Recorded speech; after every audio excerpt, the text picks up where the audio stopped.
In 2012, Mary Hansen shot and killed her daughter before turning the gun on herself. She survived and was eventually convicted of manslaughter. She's now eligible for parole and for the first time is speaking publicly about their so-called murder-suicide pact. For every crime, there's a story in The Truth Matters. Here's ABC4's senior crime and punishment correspondent Marcos Ortiz with tonight's Justice Files. At the outset, Mary Hansen was charged with first-degree murder for killing her daughter. In the end, she pleaded guilty to manslaughter but mentally ill and was sent to prison. The question now becomes, is she ready for the outside world? Yes, I ended up killing him. Do you remember much about that day? Not at all.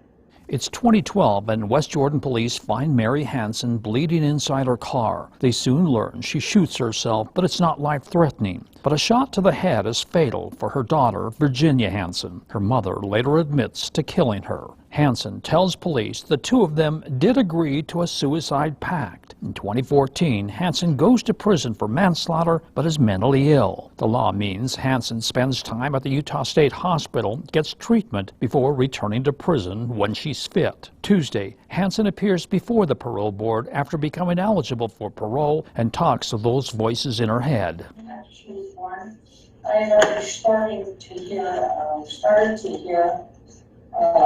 some things at night.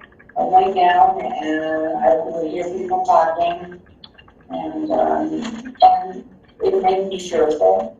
She describes the voices as very bad and giving her advice about ways to handle her life, and eventually there's threats on her daughter. And I needed to have protection against them.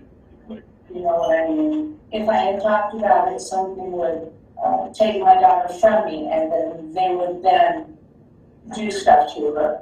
For protection, she buys a gun from a pawn shop and keeps it at her home in West Jordan. But after 18 years of hearing those voices, she gives in. She takes Ambien, becomes confused, and enters her daughter's room and shoots her in the head. I held her hand.